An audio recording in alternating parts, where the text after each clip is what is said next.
शेतीमध्ये आता फक्त मेहनत नाही तर एआय म्हणजेच आर्टिफिशियल इंटेलिजन्सचाही एंट्री झाली आहे आणि पुण्यातील एका तरुण शेतकऱ्यानं त्याचं भन्नाट उदाहरण दाखवून दिलंय.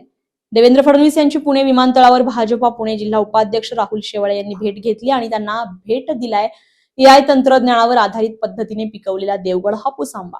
राहुल शेवाळे यांनी कोकणामध्ये तब्बल 20 एकरमध्ये आधुनिक एआय तंत्रज्ञानाचा वापर करून आंब्याची शेती केली आहे. विशेष म्हणजे हा आंबा नैसर्गिक पद्धतीने पिकवला जातो आणि आरोग्यासाठी देखील फायदेशीर मानला जातोय. त्यांच्या शेतातील हापूस आंब्याची विक्री सध्या आंबा महोत्सवात होत असून देशातील अनेक राज्यांमध्ये ऑनलाईन पद्धतीने पाठवला जातोय. मुख्यमंत्री देवेंद्र फडणवीस यांनी या उपक्रमाचं कौतुक करत सांगितलंय की शेतकऱ्यांनी एआय आणि आधुनिक तंत्रज्ञानाचा वापर करून शेतीपूरक व्यवसाय उभे केले तर त्यातून मोठा विकास होऊ शकतोय.